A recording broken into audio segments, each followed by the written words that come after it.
Hi everyone. I just wanted to do a little quick video. Today I was doing some reading. I was reading in Luke chapter 24 verses. It was the whole chapter that I read, but it was chapter 25 and 26 that got me. It says, "Then Jesus said to them, 'You foolish people, you find it so hard to believe all the prophets wrote in the scriptures. Wasn't it clearly predicted that the Messiah would have to suffer all these things before entering his glory?'" And what it was for me, because at the time I was just I wouldn't say struggling. It was just I was seeing all these things happening, the things that are being prophesied, things that are about to come, whether it be Ezekiel 38 and 39, or Isaiah 17, or any of the prophetic end time Bible prophecies.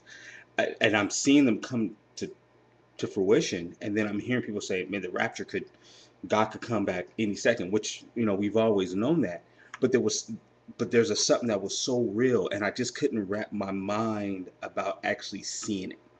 And actually, all of a sudden you're in heaven and seeing what that looks like, and I was just like, Lord, it seems like I'm struggling in, like like I know it's happening, but like I don't know how to.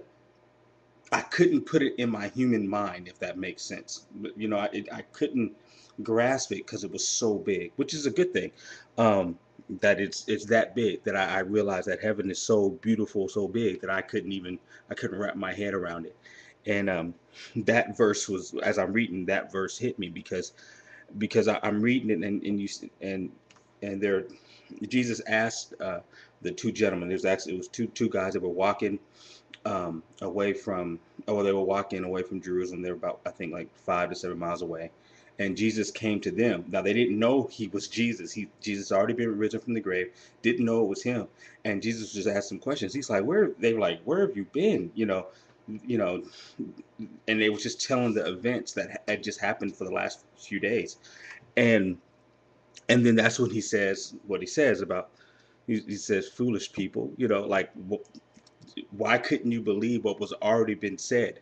you know it's funny because Jesus, the Bible is there to say the stuff um, that will happen before it happens, so that when it happens we believe.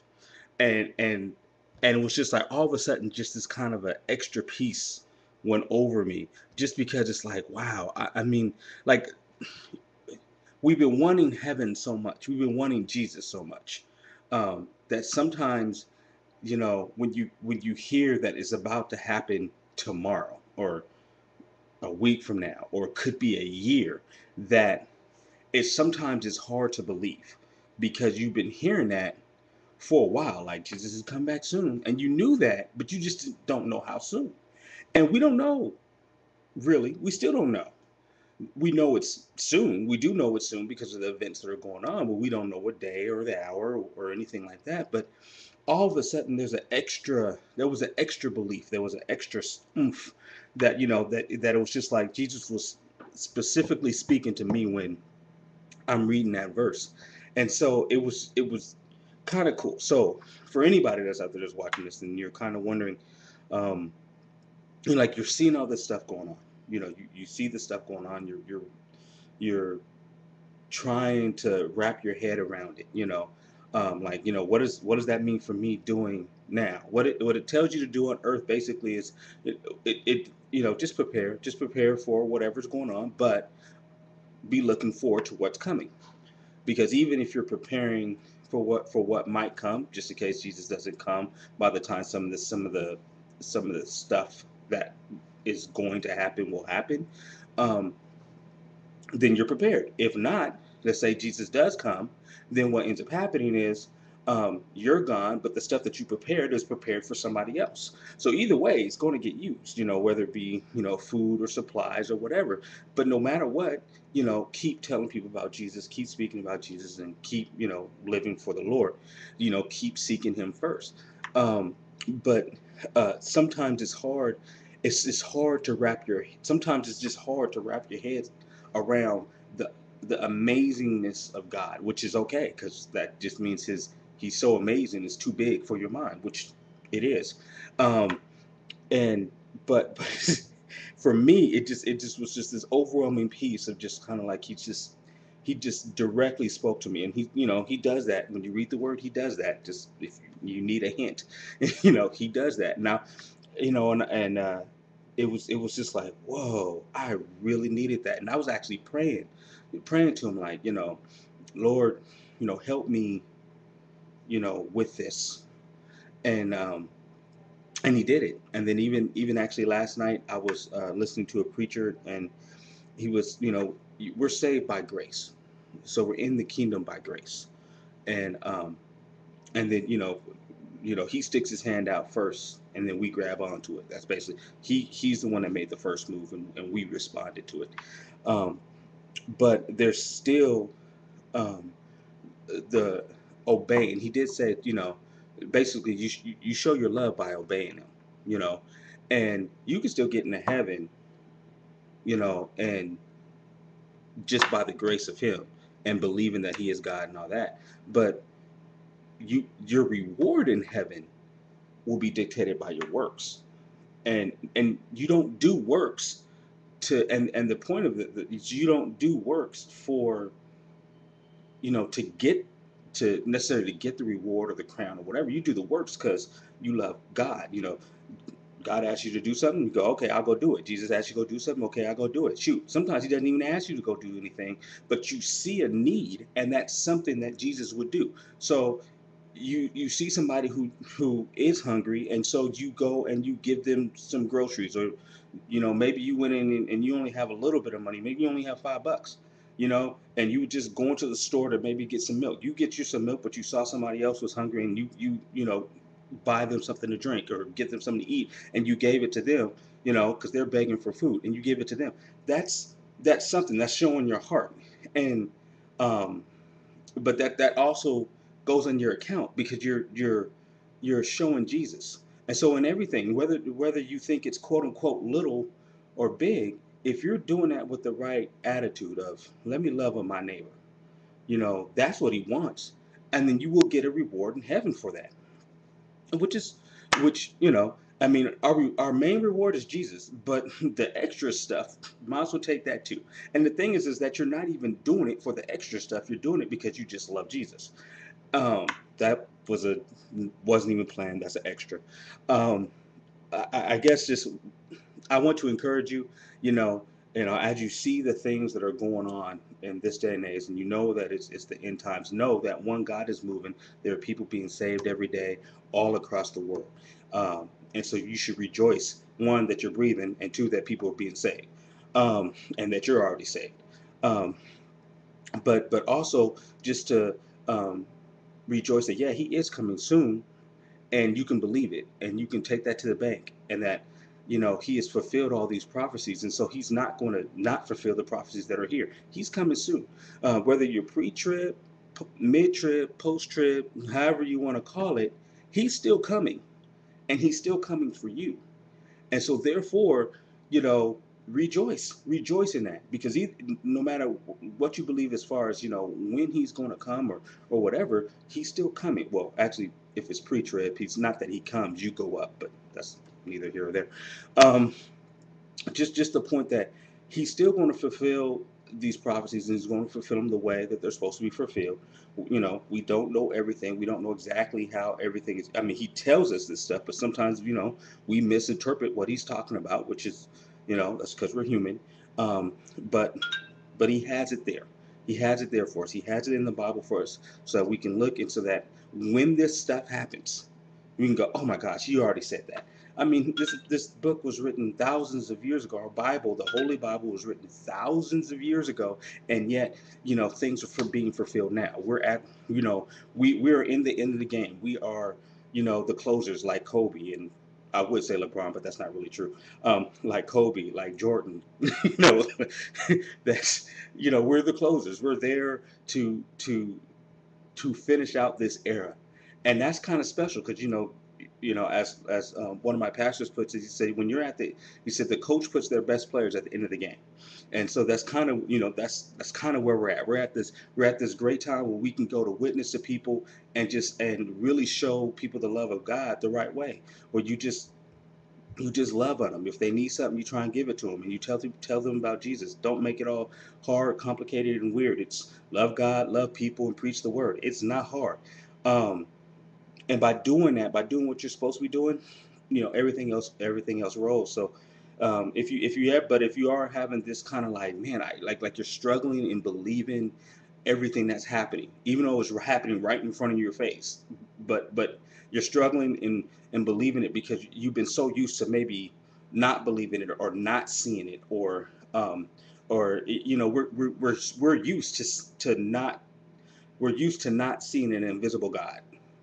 We know he's there, but we're used to not seeing him. Like, I know you're here, Lord, but I don't see you. And we're so used to it that I think that just the concept of actually seeing him, like physically seeing God, sometimes just it makes you excited, but it blows your mind. Like you don't know what to do. You don't even know, like, when that happens, am I even good enough to to be in front of him, which you're not. The only reason we're good enough is because of Jesus and we have the blood over us, which makes it even more awesome that I'm not even worthy of being here, but I'm here because of you, and it's just sometimes it's just like it's mind blowing. And then and when I read it, normally when I read anything where it says, unfortunately, when I read it, and he says something about foolish people, I tend to take it more in a harsh way. But when I read it this time, it wasn't that. It was almost like I have kids. I have six of them, six girls, and that when they do something silly, and it's not that they mean to be foolish or anything like that. They just do something silly, and it's kind of funny, and you just go, wow, you're so cute. I kind of think that's how Jesus says it. Then Jesus said to them, "You foolish people," almost like, "You foolish people, you're so cute." You find it so hard to believe that all the prophets wrote in the scriptures wasn't. I'll read that again. Then Jesus said to them, "You foolish people, you find it so hard to believe all that the prophets wrote in the scriptures.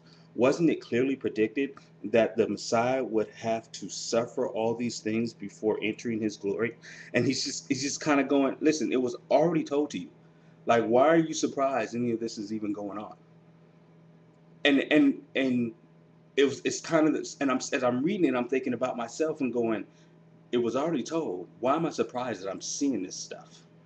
So when the rapture happens, one, it happens so fast, I don't think I'll have time to be surprised, But as we see all the events that's leading up to the rapture, and I hear somebody say, "Hey, the rapture could be next week, or it could be 2 weeks from now," because of not because they're predicting dates, just because of the things that are around. They're seeing all this stuff going on, and they're going, "It's got to be kind of soon, doesn't it?" It's like, why am I surprised? Why am I surprised when I hear that? Why am I kind of like, oh my God? Like, part of me is just nervous. Maybe it's just nervous because I'm actually going to see my God right in front of my face really, really soon. I don't know, but this scripture was a piece for me, and hopefully this ramble that I just went on will help somebody, and maybe give them some type of peace or joy, and just understanding, hey, it's okay not to have your head wrapped around heaven, or have your head wrapped around how big Jesus is, but that believe in that scripture. Believe in the scripture. Don't just know that even though it seems so big and almost so unattainable, because or not maybe unattainable, but it just seems so big and just so wow that you don't even you're struggling to wrap your head around it. Just know he's like, listen, he's been with these foolish people. He knows, and just believe it and go and let your mind rest in the fact that you're going to heaven. And this is, of course, if you're saved. If you don't know Jesus, get to know Jesus now. It's not hard. You just ask him to lead your life. You say, Lord, I want you to lead my life. Yeah, I know that you died on the cross for my sins. In other words, I messed up. I blew it. I sinned a lot. And I'm asking you to leave my life and take my sins away. I know you died on the cross to take my sins away. You died on the cross for healing so that I can be healed, and not only in my body, but spiritually, and even in my situations, all types of healing, that I be completely whole because of you. And if you ask Jesus into your life and you agree that he is Lord, that Jesus, our Jesus is Lord, the that he is the Lord and the Son of God, then you're saved. You when he stuck his hand out by grace, by doing what he did, you responded by putting your hand back. And from that moment, you live your life for him. Everything else has been wiped away. I don't care what you did. I don't care how bad you think you are. And I feel like I'm the worst sinner. He's, I don't care how bad you think you are, and I don't care if you think that you're worse than me. You're not. um, he's taken that away, and you start from now, and you start living for him. And what I mean living for him, all you do is it's like, okay, you're kind of like, what do I do now? Just get to know him. If you get to know him, the rest will take care of itself. You get to know him, if you get to know him, you'll love him so much that when he asks you to go do something, you're going to do it. It won't be this kind of, oh, I have to go do this because this kind of, you'll do it even if you don't want to, just because you love him.